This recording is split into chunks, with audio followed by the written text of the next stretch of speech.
do with this, whether it's in terms of the narrower issue of the use of rap as evidence, which I think is worthy of attention in and of itself, or the broader sort of steps that we should be taking. I know that Charis is going to talk to some extent about some of the work we're doing on the academic side to do that, and I think Jody Armour is also going to expand on that in the sort of legal arena. But I wanted to sort of talk about one thing, a decision that we made early on that I made sort of clear in maybe my opening remarks, but was that we made the conscious decision to pursue this both as a scholarly endeavor but as a public one, and to use the media in order to extend our reach.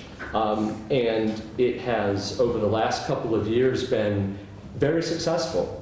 We have been able to publish in, I think, every major newspaper. We've had television segments, countless radio interviews. I mean, we still do radio interview. I think I have one at 10:30 tonight. In any case, so I wanted to talk sort of about the advantages of that, but also some of the drawbacks that we found that make it sort of, that you have to be at least circumspect about. One of the things immediately I can say that it's done is it has connected us to other scholars. It has certainly connected me to other scholars.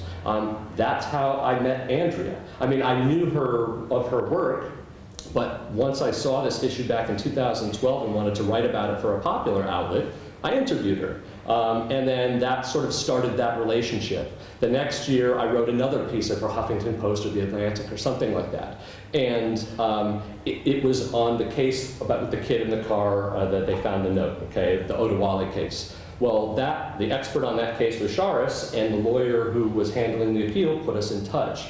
It has actually served as a way for us to meet lots of different scholars in lots of disciplines who, frankly, wouldn't be reading our work if it were just in academic journals or books on academic presses, but who actually see it in the New York Times, who see it in USA Today or read it in The Atlantic. So it has really served, even though our intention was to sort of take it beyond academia, it's actually done a good job of integrating us into it as well. It's also been a fantastic tool for data collection. We still don't have a great sense of the scope of this, though it's getting better. We know it's big. But one of the reasons we know that and why we're getting better at sort of quantifying this is that people are starting to approach us. So not only are people approaching us for expert testimony, right? We're turning down cases because they're just coming so fast.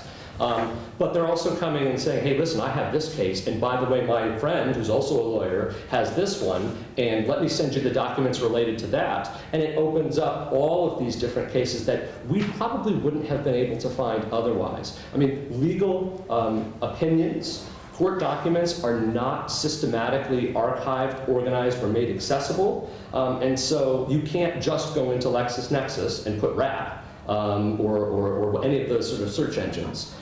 It's much more tedious than that. And so this public outreach has brought a lot of people and therefore a lot of information to us. The other is that this is an issue where we have I wouldn't say that we have the exact same views on every aspect of this, but we have the same agenda here, and that's to work to fight this. I mean, that's honest. One of the things that media outreach, extensive media outreach, has allowed us to do, to some extent, is influence or shape the national discourse. So not only get it started, but also get it started in terms, to be perfectly frank about it, that are favorable to us and favorable to our cause. And that is real. I mean, that's one of the things that we've tried very hard to do, or to at least sort of mitigate against narratives that we think are going to be damaging. And in some cases, we've changed outcomes in court. I think to give one example, there was a case of someone in Newport News, Virginia, who essentially was charged with a murder based upon rap lyrics that an overeager detective read as confession. And they were about to bring them in as evidence. I signed on as the expert in the case, and this attorney, unlike most of the other attorneys I work with, agreed to let me turn it into a media circus. Normally they say, shut up. Don't say it, don't talk until the trial, let's not give them anything else, any ammunition, anything. And so this one said, go. And so by the time of trial, PBS was there filming, the Washington Post was calling, German papers were calling, and the prosecution, at the very last second, I mean, I'm standing outside of the courtroom, or in a hotel outside the courtroom, all dressed up, ready to go and give my testimony. They took a complete about-face, refused to allow the words rap lyrics to come in at all, and therefore, because they didn't want, later they said they didn't want to face an expert because they didn't know what they were talking about, and the media was going to be there to capture it. And so that was one case, and by the way, when they took the rap lyrics out, he was found not guilty of both murders. They still got him on one of the lesser charges, right? It was a vacation weekend, had to give the jury something, but it wasn't murder. And so that's one example, but there are others that I could cite as well, where the media attention has created positive pressure, at least from my perspective, and changed outcomes in measurable ways. But there are a couple of drawbacks. One of the drawbacks has been the time commitment. The amount of, Charis essentially gave me the green light to sort of do this stuff. And she does it too all the time, but to get it going, it has taken more time than the scholarship itself, and that's kind of a problem. Because a 5-minute interview is a 5-minute interview, but the preparation that you might do in advance, which I don't have to do as much now because it's off the top of my head, but still, but also just getting the media to care has taken so long. I mean, I was writing pieces by myself, and they didn't really get any traction.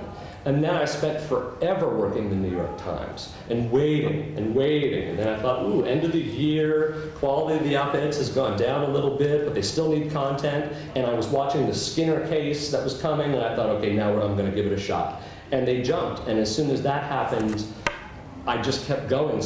But I got no 10 times. For every one time I got a yes. And so it was hundreds of emails to all major organizations. It ultimately paid off, and it is driving itself. But it has been a distraction from the actual scholarly work. And I admit that. I think it has facilitated it in some important ways, but it has definitely been a distraction for me too. And so that is one of the drawbacks. There's another that I didn't anticipate. Excuse me, is it has actually in some ways limited academic discourse, or at least can. One of the things that I have found because of the work I do as an expert witness is that my words in public can and will be used against me in a court of law. Right? So prosecutors, before they cross-examine, often, and I have Google Analytics on my blog, so I wait until I see someone from that city, from that courthouse coming in, doing hundreds of hits. They're ready with everything that I've ever written or said, if they do their job, right? That doesn't always happen.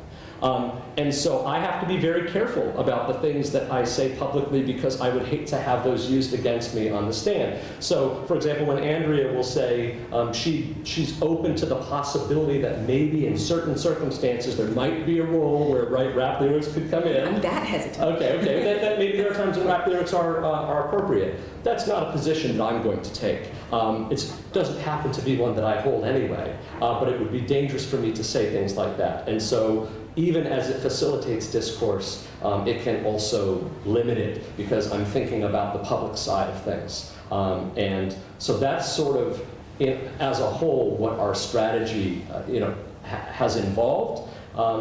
And I don't know what our next steps are going to be. I think now we've managed, and she'll talk what our academic steps are going to be, but in terms of media, I think we've gotten to the point where I wouldn't say it's saturated. This is the gift that's going to keep on giving, but we have to give it a little bit more time in between. I actually see as the next step blowing it up here. I would love to see the British media get a hold of this and run with it, because at the beginning of the day, I had a very different view of what this was going to mean here. I thought it was going to be a few isolated cases, not that big of a deal, and from what I'm hearing, maybe in slightly different ways, maybe when we're talking about these gang affiliations and that type of thing, it sounds like it could very well be extensive. And while I might not be the person to blow it up, Perhaps Ethna could, or others could as well. I mean, I do see it as something that once the media get a hold of it and you turn it into a national conversation, there are a lot of things you can do with it that you simply can't otherwise. And the last part, and this is kind of cynical, but it's kind of the new currency in